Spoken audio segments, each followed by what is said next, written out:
Olá pessoal, estamos juntos mais uma vez. Esse é o nosso canal Mix Gospel e desta vez estamos com o comentário da lição de número 4 da nossa revista da Escola Bíblica Dominical. Lição que será ministrada neste domingo, dia 25 de janeiro de 2026. Que a graça de nosso Senhor e Salvador Jesus Cristo esteja presente no coração de cada um de vocês. O tema da nossa lição de hoje é a paternidade divina. E aí nós temos aqui o texto áureo que diz: e vimos e testificamos que o Pai enviou seu Filho para Salvador do mundo. 1 João, capítulo 4, versículo 14.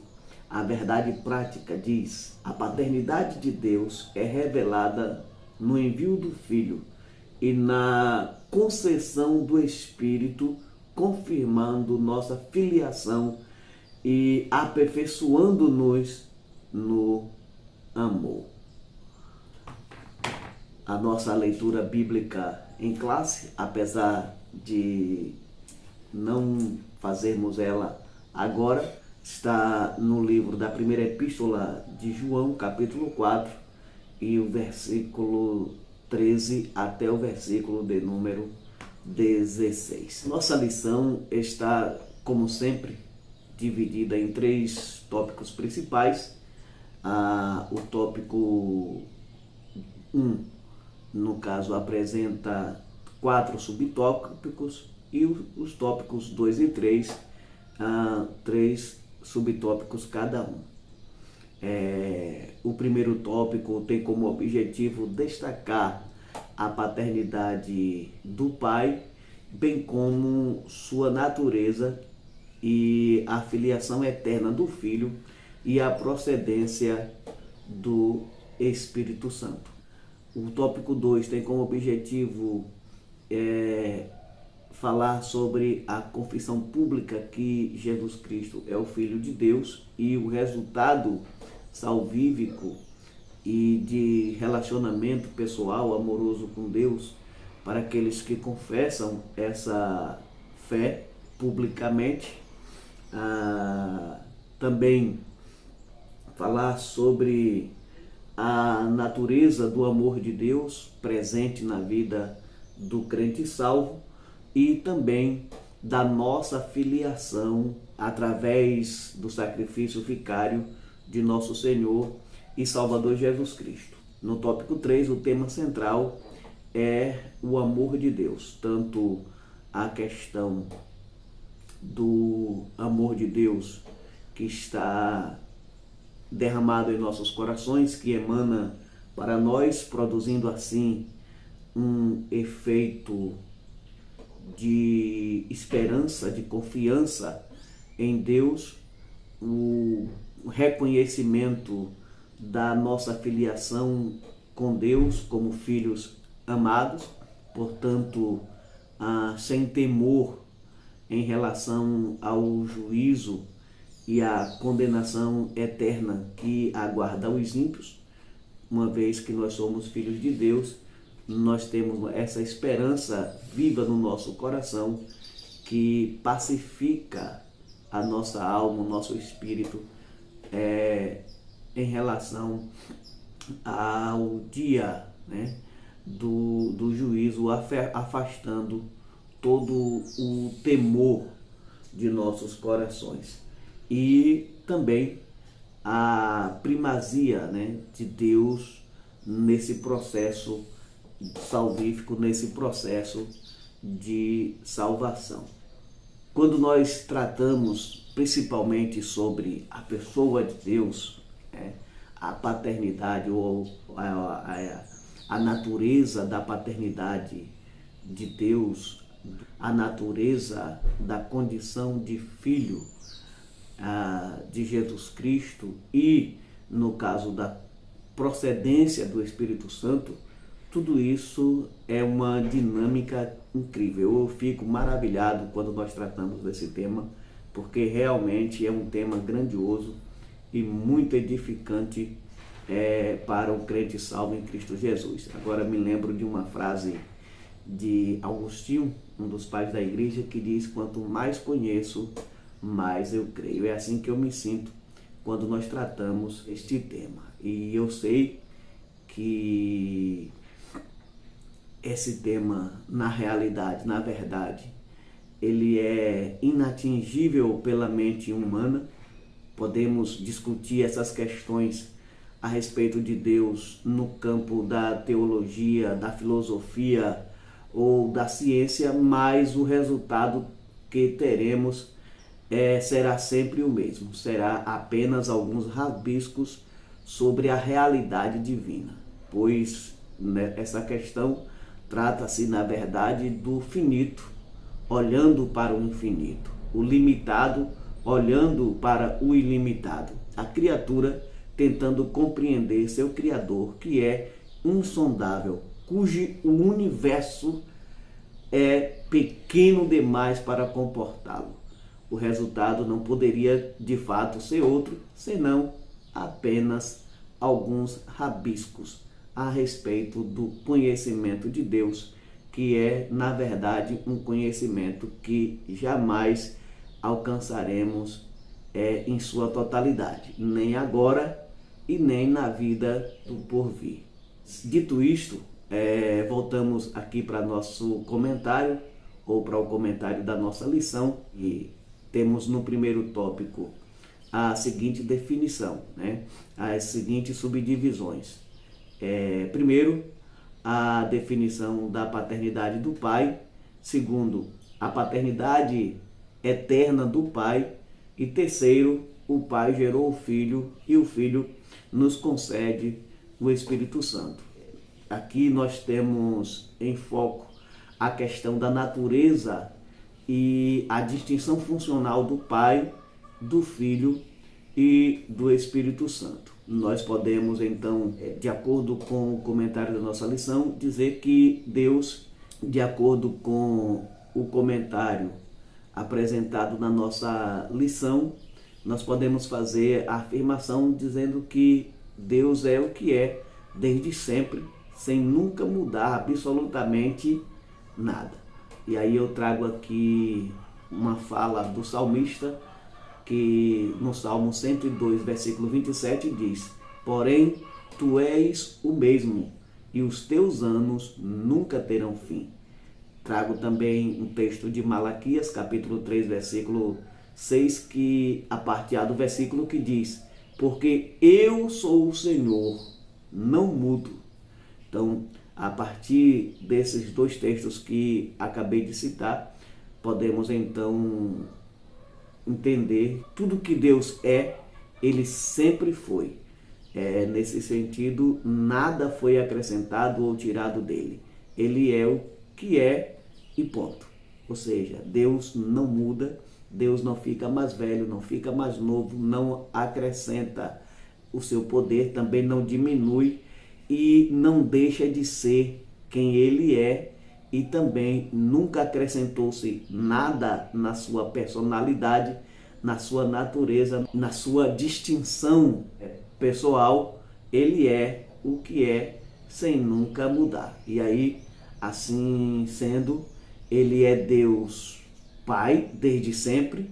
Nunca houve um tempo ou um ponto na eternidade em que ele não fosse, não tivesse essa característica, esse caráter, essa personalidade, no caso do Deus Pai. Ou seja, ele é Pai desde o início. E aí a gente lembra que no caso de Deus, ele é o início sem princípio, porque no caso ele existe desde sempre por si só, sem sofrer influência ou depender de absolutamente nada que seja externo a ele. Nós tratamos sobre isso em uma das nossas leituras diárias. E quando a Bíblia diz: tu és meu filho, hoje te gerei, não se trata de um ponto no tempo ou no espaço onde o filho foi gerado, mas essa fala, na verdade, ela é uma figura de linguagem, é uma metáfora que tem como objetivo o reconhecimento público do filho. É só isso. porque assim como o Pai, o Filho também não muda. Ele é o que é. No caso, ele é o mesmo de ontem, de hoje e de eternamente. E ele sempre foi o Filho gerado do Pai. Lembrando, vou repetir aqui, que quando nós falamos que ele sempre foi o Filho gerado do Pai, não significa dizer que houve um tempo em que ele foi gerado e passou à existência. Muito pelo contrário. Ele, desde sempre, foi o Deus encarnado que foi oferecido em sacrifício antes da fundação do mundo. Daí, no caso, a ideia da distinção funcional apresentada pelo comentador da nossa lição. O Pai sempre foi Pai, o Filho sempre foi Filho e o Espírito Santo sempre procedeu do Pai e do Filho. Essas características de distinção funcional nunca, absolutamente nunca foram mudados ou mudadas, porque Deus não muda. Deus, repito, não acrescenta-se nada à sua pessoa, não acrescenta-se nada à sua personalidade, não acrescenta-se nem tira nada na sua função ou na sua distinção funcional. O Pai sempre foi o Pai, desde sempre. O Filho sempre foi o Filho. Aliás, como nós já vimos, ele foi até oferecido em sacrifício antes da fundação do mundo, porque até a sua encarnação já é desde sempre. E no caso, o Espírito Santo sempre é aquele que procedeu do Pai e do Filho, que coexistiram na eternidade desde sempre, sem início e nem fim. E aí, ainda falando sobre o Espírito Santo, que procede do Pai e do Filho, e foi enviado para nós em o nome e na autoridade de Jesus, com o objetivo de nos guiar, consolar, fortificar, selar, apaziguar nosso espírito, testificando que somos filhos de Deus. Graça essa que nos garante o direito à vida eterna por meio de Cristo Jesus, nosso Senhor. O segundo tópico trata-se dos seguintes temas: confessar a Cristo como Filho, a perfeição do amor do Pai e as bênçãos da filiação divina. No comentário que fiz da leitura diária dessa sexta-feira, fiz questão de enfatizar que precisamos analisar e compreender o fenômeno da confissão pública de que Jesus Cristo é o Filho de Deus com muito cuidado, para não transportarmos um conceito histórico-cultural do período em que João escreveu para as igrejas da Ásia Menor para o nosso tempo contemporâneo. Naquele período específico, quem declarava que Jesus era o Filho de Deus o fazia por convicção de fé. Hoje é fácil fazer essa mesma afirmação por um senso comum folclorizado, sem nenhuma relação com a fé. Então, a gente pode entender que tudo que João fala sobre essa confissão diz respeito a quem a faz pela fé e com pureza de coração. Uma coisa curiosa, ainda se tratando sobre essa questão da confissão pública de que Jesus Cristo é o Filho de Deus, e que pode ser comprovado facilmente, é que nos dias de hoje a maioria das pessoas tem dificuldade para crer em Jesus como homem. Eles veem apenas como Deus, o que torna essa confissão capenga e sem efeito salvífico. Porém, para os que professam por meio da fé pura, representa, no caso, um sinal visível de que somos de Deus. Quando eu falo sobre essa questão de ver Jesus apenas como Deus e não como um homem, eu me lembro uma vez que eu estava pregando o evangelho para uma jovem e ela, no caso, me falou que eles, né, recorriam aos santos da Igreja Católica porque, nesse sentido, os santos tinham sido homens como nós. E aí eu perguntei para a jovem, e Jesus também não foi homem como nós? E, de fato, a maioria das pessoas dos nossos dias, elas só conseguem ver Jesus apenas como Deus e elas têm uma grande dificuldade de aceitar a humanidade de Cristo. Aqui é válido ressaltar que todo o processo da salvação, da imanência divina, foi uma escolha exclusiva de Deus, baseado em seu imenso amor. Esse amor de Deus, esse amor divino, insondável, que faz parte dos atributos que formam a natureza de Deus. Uma coisa que é bom a gente dizer aqui é que a personalidade, a natureza, a pessoa de Deus, ela é formada, ela é forjada com base nele mesmo. Como eu já falei anteriormente, Deus, na sua natureza, na sua formação, na sua personalidade, não sofre influência de absolutamente nada que seja externo a si mesmo. Então, no caso, um dos atributos que contribui para a formação do caráter da pessoa de Deus é, no caso, o amor. Por isso que João diz que Deus é amor. E aí, se tratando ainda da questão do amor, nesse caso, a gente precisa dizer também que o amor, ele não é apenas um dos atributos que formam a natureza de Deus, mas ele é também um atributo comunicável de Deus. Por isso, o apóstolo do amor diz que quem está em amor está em Deus. Ou seja, o amor é um atributo que forma a pessoa, né, que está na base da personalidade de Deus, e esse atributo, esse amor, ele é comunicável, ele é derramado no coração do homem, e o apóstolo João declara que quem está em amor está em Deus. Por quê? Porque Deus é amor, repito, né? Deus é amor. E aí, quem está em amor está em Deus e Deus está nele. Dessa afirmação surge uma indagação que é bastante interessante e até preocupante também, né? Porque aí eu fico me perguntando, né? E o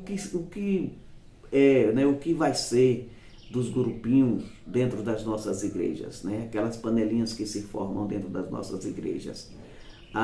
O que vai ser, no caso, das intrigas, as rugas intermináveis, a falta de perdão, uma vez que, no caso, Deus é amor e quem está em amor está em Deus e Deus nele, e fora do amor não existe relacionamento pessoal com Deus. O que será, né, no caso dessas pessoas?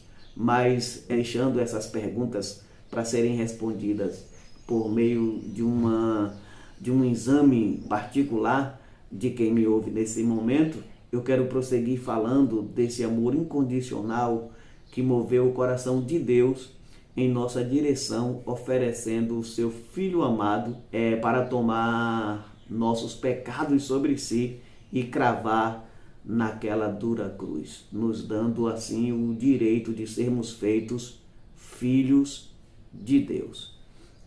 E aqui agora eu destaco a questão de que o amor foi o impulso para o movimento que Deus fez em nosso favor, mas não só isso, né? Uma vez que fomos perpassados por esse amor, agora, né, nós já sendo crentes salvos, filhos de Deus, pelo sacrifício de Cristo, passamos a desenvolver a confiança de que Deus, sendo nosso Pai, nos livrará da condenação eterna que aguarda os ímpios no dia do juízo. Por isso, o crente aguarda avidamente pelo grande e glorioso dia do Senhor, sem medo algum, porque sabe que agora, falo mais uma vez, somos filhos de Deus. Lembrando que o comentário que fiz da leitura diária de sábado aborda essa questão com uma reflexão muito interessante, bastante interessante. Bom, no terceiro tópico nós trabalharemos com os seguintes temas. O amor é aperfeiçoado no crente, o amor é a marca dos filhos de Deus e fomos amados primeiro. Jesus disse, está escrito, se alguém me ama, guardará a minha palavra e meu Pai o amará. E viremos para ele e faremos nele morada. Tomando as palavras de Jesus como base, podemos dizer que o processo da experiência do amor de Deus na vida do crente, ele começa com o fenômeno do amar a Cristo. Então, quem ama a Cristo sente-se impelido a guardar a sua palavra, no caso, e quando nós guardamos essa palavra, a palavra de Cristo, esse fato atrai a atenção do amor de Deus, que com o Filho, na pessoa do Espírito Santo, vem e habita no crente. Daí João faz a declaração de que qualquer que guarda a sua palavra, o amor de Deus está nele aperfeiçoado. É nesse sentido que, parafraseando o escritor da nossa lição, podemos afirmar que uma vida prática baseada na palavra de Deus é uma evidência da experienciação do amor de Deus derramado em nosso coração. O mundo sabe que somos discípulos de Cristo pelo reflexo do amor de Deus em nós. Foi Jesus quem disse aos seus discípulos que seríamos identificados com ele na demonstração pública do seu amor. Evangelho de João, capítulo 13, versículo 35. Com isso, todos saberão que vocês são meus discípulos, se vocês se amarem uns aos outros. Essas são as palavras de Jesus em relação a essa expressão física que materializa e que traz de forma evidente, demonstrativa, o amor de Deus derramado no coração do crente. E aí a gente continua dizendo, é impossível ser filho de Deus sem a prática visível do amor. Aqui podemos dizer que quem ama a Deus, ama a sua palavra. Quem ama a Deus, ama seu irmão. Do contrário, não há verdade em nós. E nem temos nada com Deus. Caminhando agora para a nossa conclusão, faço mais uma vez a afirmação de que todo o processo da salvação, adoção de filho e a experienciação do amor, amadurecimento desse amor, são atos originários ou originados em Deus. Ele decidiu nos amar, nos adotar como filhos e nos salvar da danação eterna.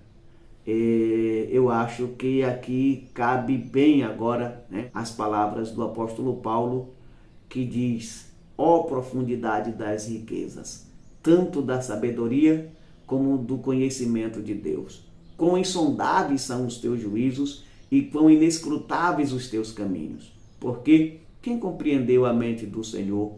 Ou quem foi seu conselheiro? Ou quem lhe deu primeiro a ele, para que ele seja recompensado? Porque dele, e por ele, e para ele são todas as coisas. Glória, pois, a ele eternamente. Amém. Romanos 11, 33 ao 36. E assim, nós concluímos agora o nosso breve comentário da nossa lição de número 4 da nossa revista da Escola Bíblica Dominical. que será ministrada nesse próximo domingo, dia 25 de janeiro do ano 2026. Lembrando que você pode também aí no comentário fazer o seu pedido de oração e nós vamos tirar um momento só para orar por você. E cremos que o Deus Todo-Poderoso, Pai da eternidade, o Deus de Abraão, Isaque e Jacó, o Deus que provê, entrará com providência na sua vida, mudará a sua história e o nome de Jesus Cristo será glorificado. E assim nós concluímos a nossa reflexão de hoje. Um abraço, meus queridos, e até o próximo vídeo.